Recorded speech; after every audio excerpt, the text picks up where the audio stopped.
Hi everyone, my name is Dr. Kirk Prine and I am wanting to talk with you about Touch That Heals. That will be our theme for our October potluck and getting queer men together in talking about and asking the question, how has touch healed you?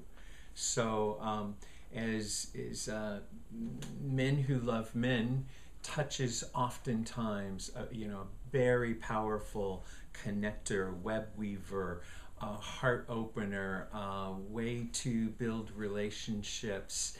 And it's also been the place where we've been deeply wounded. So let me tell you a story for a second.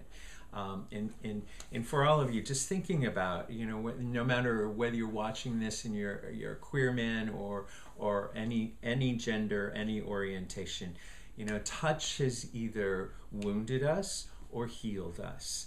And if it's wounded us, then we can know, part of the work that Donnie and I do in both Flesh and Spirit and The Missing Thread is called body story work. And we're helping people change what's been wounded into being healed, and that healing then becoming the gift that they can give to not only themselves but to the world. So it's powerful stuff.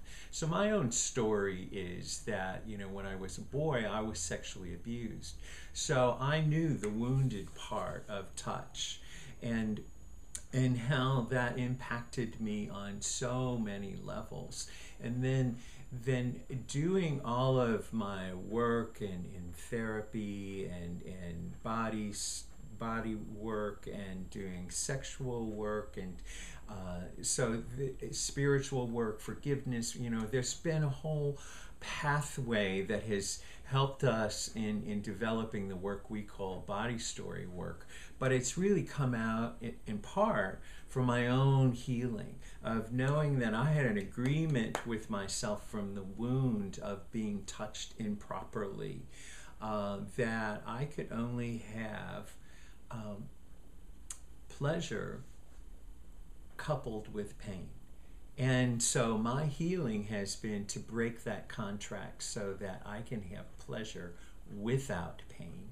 And now what I can teach people is that there's a possibility of experiencing in all of your relations, all of your life, pleasure without pain. So how has touch healed you? One of the things that I did in this journey from wound to healing and changing the story that had been embedded in my body was actually to, after I'd done all this kind of emotional and spiritual work, to actually get a group of men together and have them, just like on this massage table, ask them if I could get a massage with them. Naked, in which they would pleasure me, and they would pleasure me in the areas in which I had been wounded. And doing that with breath work and the intention to just welcome more healing. Because if you've been wounded, then you probably need physical touch. The way you've been wounded, you need the reversal of that to supplant the experience. So I, through doing this kind of witnessed experience with some other men, had pleasure and bliss where I had pain. And that absolutely was one of the missing threads that just physically in my body awakened the healing that was waiting to take place.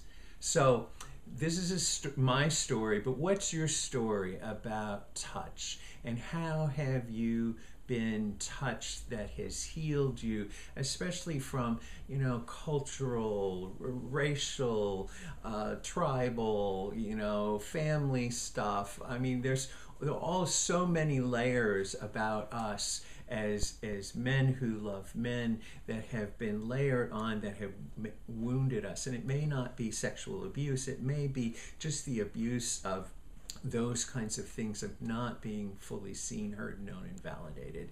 So we want to turn that over And the conversation will be all about, ways in which we can touch with intention that will bring healing. So we're doing a little massage class before our potluck. So if you're able to come to that, we invite you to actually do that. But before I leave, I just want each of you to take a moment and think about, how has your body been touched? And what are the wounds around that? And what are the ways in which, one, you can begin to touch yourself and remind yourself that you are whole, that you are healed, that the stories that have wounded you, you are choosing to set yourself free so you can have more pleasure in your life. Thank you, and namaste.